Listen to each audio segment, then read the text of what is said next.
Good morning সবাইকে। মকর সংক্রান্তির অনেক অনেক শুভেচ্ছা। সকাল সকাল উঠে স্নান করে নিয়েছি। এখন সূর্য ঠাকুরকে পিঠে দেব। পিঠে দেওয়া হয়ে গেছে, একটু চা খেয়ে নিয়েছি। আর এখানে মা একটু আলপনা দিচ্ছে, আমি এটা দিইনি। আমি একটু সকালের ভাত খেয়ে নিয়েছি, তারপর একটু চাল ভিজিয়েছি, পিঠে করব তার জন্য। এখানে গুঁড়িও করে নিয়েছি, সব পিঠের প্রস্তুতি চলছে।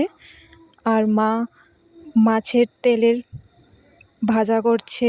এখানে ছই দিয়ে বেগুন দিয়ে একটা মাছের তরকারি হবে, মাছের ঝোল, আর ডাল করেছে, ভাজি করেছে। তারপর কীর্তনের লোক এসে গেছে, কীর্তন করছে সবাই এখানে। আর আমরা সবাই ঘরে পিঠের প্রস্তুতি করছি। আর আমার মামার বাড়ি থেকে পিঠে পাঠিয়েছে, সব পিঠে করেছে ওরা, অনেক ধরনের পিঠে পাঠিয়েছে।